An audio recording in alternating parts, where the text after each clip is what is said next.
Greetings, Chocoholics! This is the video tutorial for the Dark Mocha Squares recipe. By now, you should have a good handle on tempering chocolate as well as dipping chocolates. If you need a refresher, please check out the videos on our YouTube channel.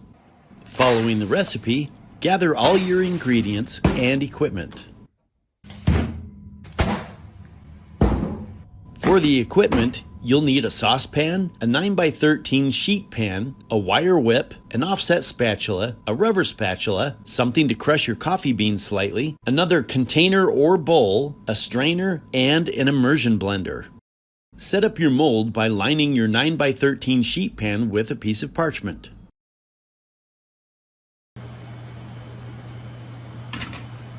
In your mixing bowl, measure out your cream, your corn syrup, and your invert sugar or honey. In a separate container, measure out your coffee beans. Then give them a rough crush. For the coffee, we'll be using a medium roast blend.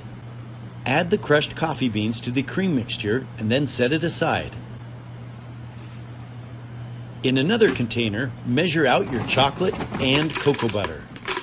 For this recipe, we will be using a 58% dark chocolate. This is a semi-sweet chocolate for most people.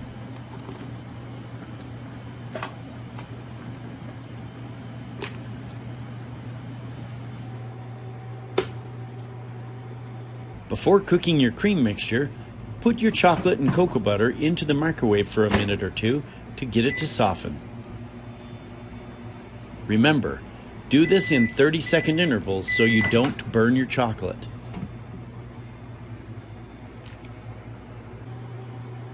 Cook your cream and coffee mixture on a medium-high heat while stirring.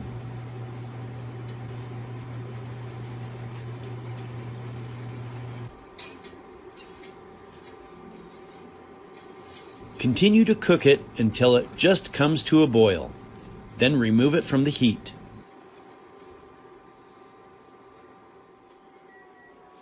Let the coffee and cream mixture steep for about 5 to 10 minutes. Pour the coffee and cream mixture through a fine strainer into the container holding your chocolate. Allow it to sit for about 1 minute.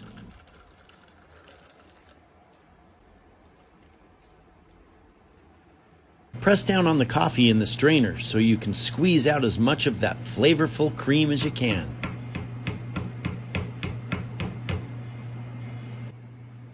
Using an immersion blender, blend together the cream mixture and chocolate until it's fully emulsified and is glossy and smooth. Don't forget to add the butter along the way.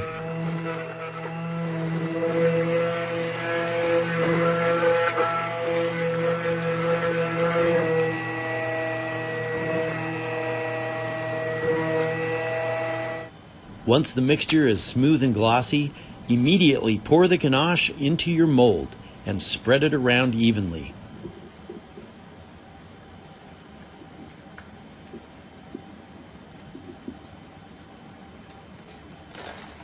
Make sure to spread it into all the corners.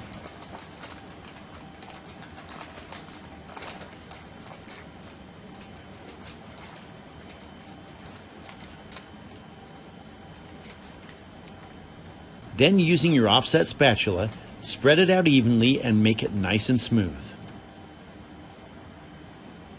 You may have to tap your tray on the table a little bit to get the ganache to flatten out. Set the ganache aside at room temperature overnight to allow it to crystallize properly.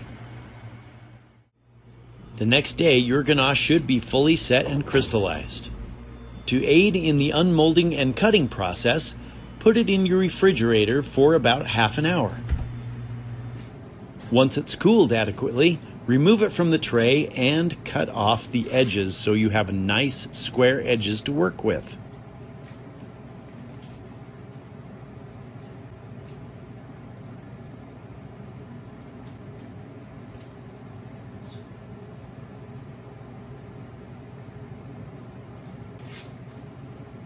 Pour a small amount of tempered chocolate on your slab.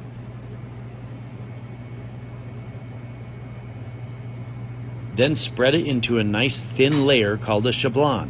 This thin layer of chocolate will aid in the dipping process and make it much easier.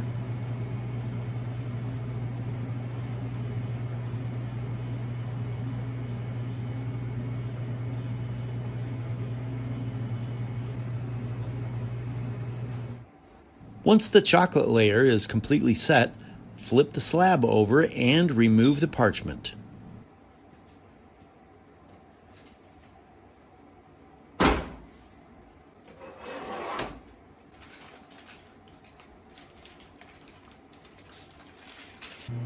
Measure out and score some lines so you know where to cut on your slab. You can make your ganache squares any size you want. Here we are making them 1 by 1 inch squares.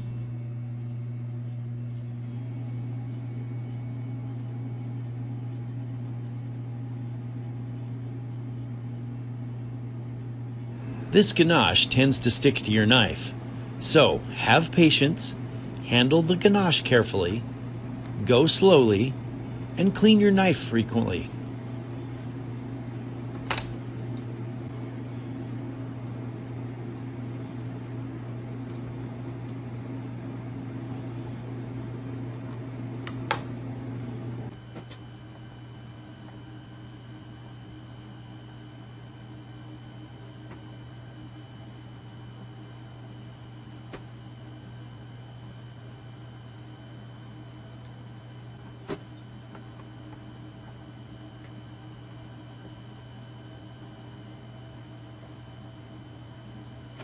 Once you've got all your squares cut, set them aside for about half an hour.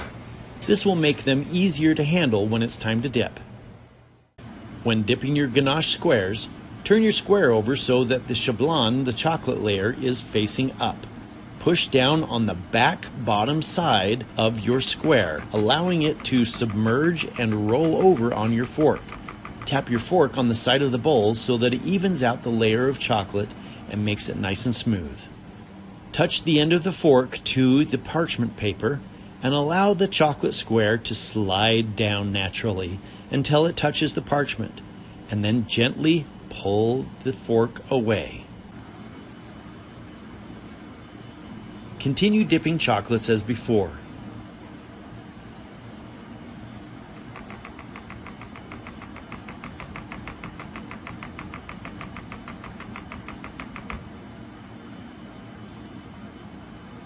If you don't want to use transfer sheets, the side of your dipping fork is a great way to add a fun little texture onto the top.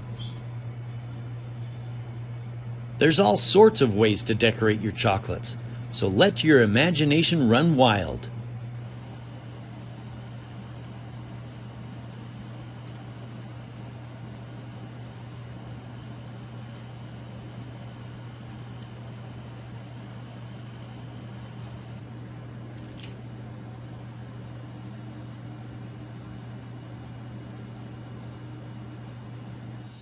Congratulations!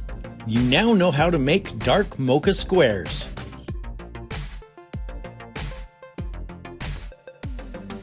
Feel free to watch this video over and over again as you follow the recipe from the Aroma Chocolates Recipe Club.